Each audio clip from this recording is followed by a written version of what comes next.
Denny Hamlin, driver of the number 11 Joe Gibbs Racing Toyota. If you have a question for Denny, please raise your hand. We'll get a microphone to you. We will start over here with Bob and then go back to Zach. Bob Pockris, Fox Sports.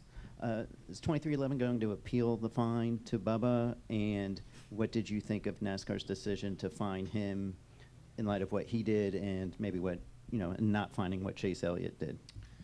Yeah, I mean, I think you can look at him similarly if you want to. You can look at them definitely differently if you would want to. In all, it's a judgment call, and I think that's kind of the explanation that they gave the team was that, it's a judgment call, and more than likely we've seen these things happen in other sports where, when the camera's on you live, right, it's not something that got cut away to and said, oh, yeah, by the way, this happened after the checkered. I think it's just being live right there and everyone seeing it probably caused a little bit more of a social media uproar, which then they responded to that. So I think from the team standpoint, I don't believe there'll be any appeals or anything like that. I think it's a learning moment that you try not to repeat. Are you okay with what Bubba did, or did you go through this and, or you just I didn't. No, I didn't weigh in on it with him because I think that those things happen on a regular basis each and every week. It's just, again, the circumstances of it being live on TV there was a little different. Go ahead, Zach. There we Yep. go. Results lately haven't been representative of the speed that you guys have had. Do you feel like this is a weekend where you guys can turn that around? And why do you feel like the results haven't been there? It's been some wonky races. It's just been a race. There's been rain that really changed New Hampshire, quite a bit from going to, what we think is a race-winning car and leading and feeling like we're going to win to not. And then obviously Chicago just turned out the way it did. We were really good in the dry pace. I felt very good with where I was at there.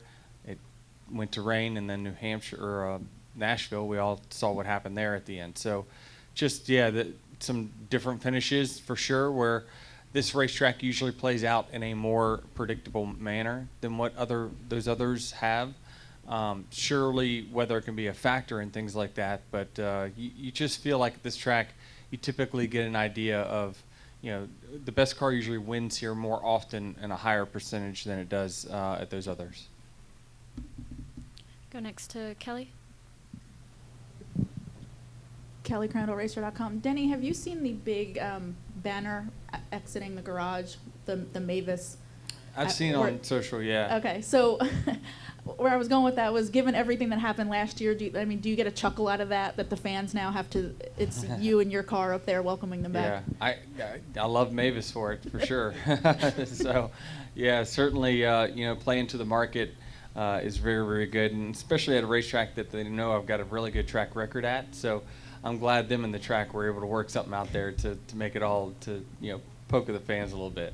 The second thing I wanted to ask is, going back to the oval at Indianapolis last week, I believe you've been one of the ones outspoken over the years about we should be on the oval there. Yeah. So now that it's happening next week, just your expectations for that race. I think there's some concern about what the racing will look like, but the excitement and just the atmosphere of being back on the oval. Yeah, I think if you're, crazy about side-by-side racing, it's probably not going to be too exciting for you, but it's still just a big event. And, it's still, over time, has been, some of the cars with the best engines, best aerodynamics, the best execution on pit road. All those things is what equals a winner at that track. There's many different ways you can win in NASCAR, right? It doesn't always have to be through, the normal competition that always happens. We've seen it, fuel mileage be a part of the last few winners and things like that. So Indy will be no different. It will be an execution type race. You're going to need to qualify well, but you just never know what can happen. Strategy is a big deal there. I do hope that these cars have enough drag down the straightaway to create slingshot type passes like we see on the Indy cars at that track. The only thing that will limit that is that I think our corner speeds are maybe just a hair too fast for the second place guy to stay close enough to make that work. So it'll be tough, but I think on new tires you got a shot to see something pretty great. Other than that, I think the purist needs to be looking at the strategy part of it. Let's go to Jim and then Claire.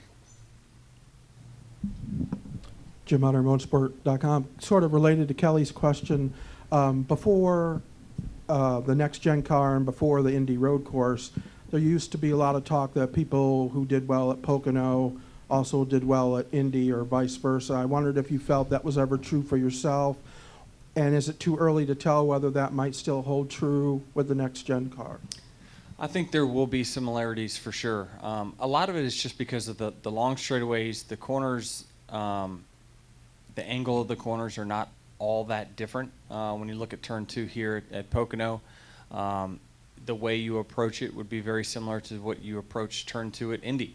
So I just think for many, many years, it's the cars that have that good mix of horsepower, drag, and downforce ratio.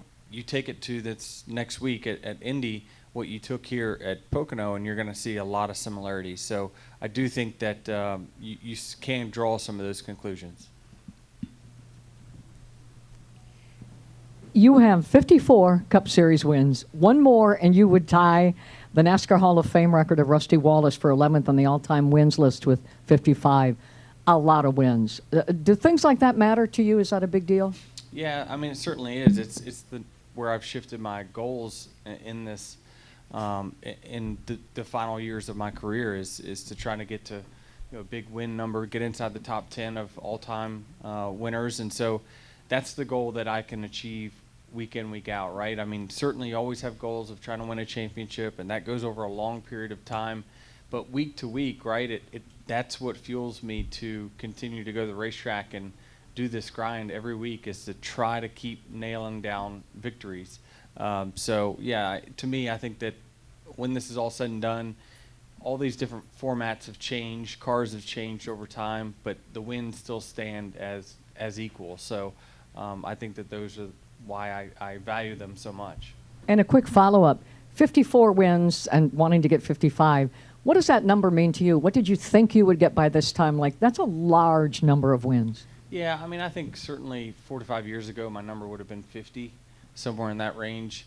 But as times change and you start to pick up your performance, you change your goals, and so that certainly has changed. Again, I just feel so much more agitated by the ones that, like, we had one. There was 3 this year, leading inside 5 to go, and a late race caution just changed everything. So I think that if you want to get to those goals that you want to win, you really got to capitalize on all the moments, because you just never know whether our performance will continue to stay at this rate for the years to come. But you do know that you've got it now, so you try to capitalize. Andrew Stoddard, frontstretch.com, over here, Denny. So talking about, speaking of career wins, 7 wins here at Pocono, more than any other driver, and you've done it in a variety of Cup Series car iterations, the Gen 4, the car tomorrow, the Gen 6, and the next gen. And yet, regardless of the car, you just keep winning. So what is it about Pocono? What's about this racetrack that suits you as the driver and your driving style, to where you just keep winning regardless of what NASCAR throws at you?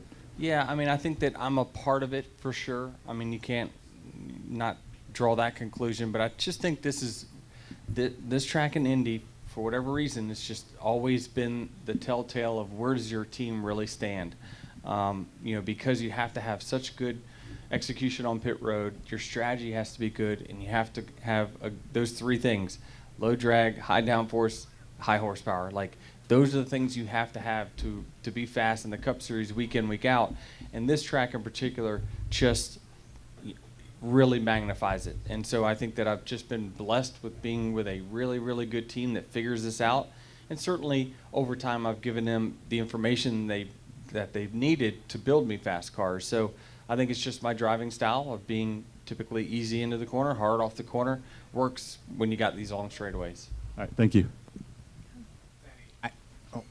Good. All right, Denny, I know this is a track that you've done very well at. I know the focus remains here on Pocono, but looking a few weeks down the line, Richmond is coming up again. You won there earlier this year. How do you sort of repeat that similar success at a track that you've already won at? Especially, you'll have a couple weeks off due to the Olympics, so to get back on track there, head to Richmond and win there for a second time, how does that approach sort of Yeah, I mean, I'm always trying to get better. It doesn't matter what the result was. I mean, if I think back to Richmond, we won, but we weren't leading. We weren't going to win unless the late race caution came out.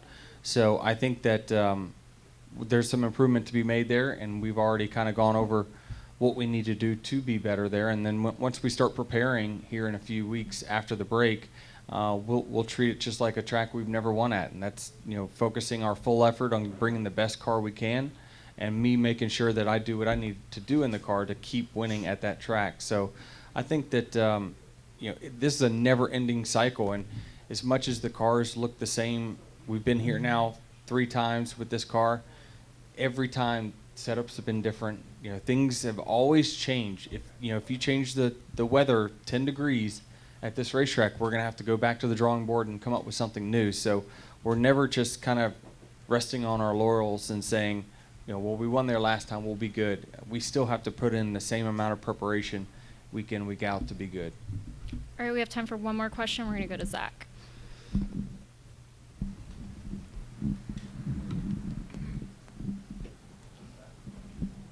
Zach Sternale, NASCAR.com. Denny, 42 points out from the regular season championship lead right now. Is there enough time with the amount of races left for you to catch Larson at this point, or any of the other top 3, and give yourself a shot at this regular season championship? I think that unless they have problems, it'll be tough. But I mean, everyone is struggling to find consistency, right? We were as consistent as anyone for 5 weeks, and then now have had 5 weeks the exact opposite. So I just think that we would need help for sure, and we would need to be as good as we were 2 months ago, right? So as far as execution and finishing position, so it is very, very, very possible. But you're going to need a few stub toes here and there.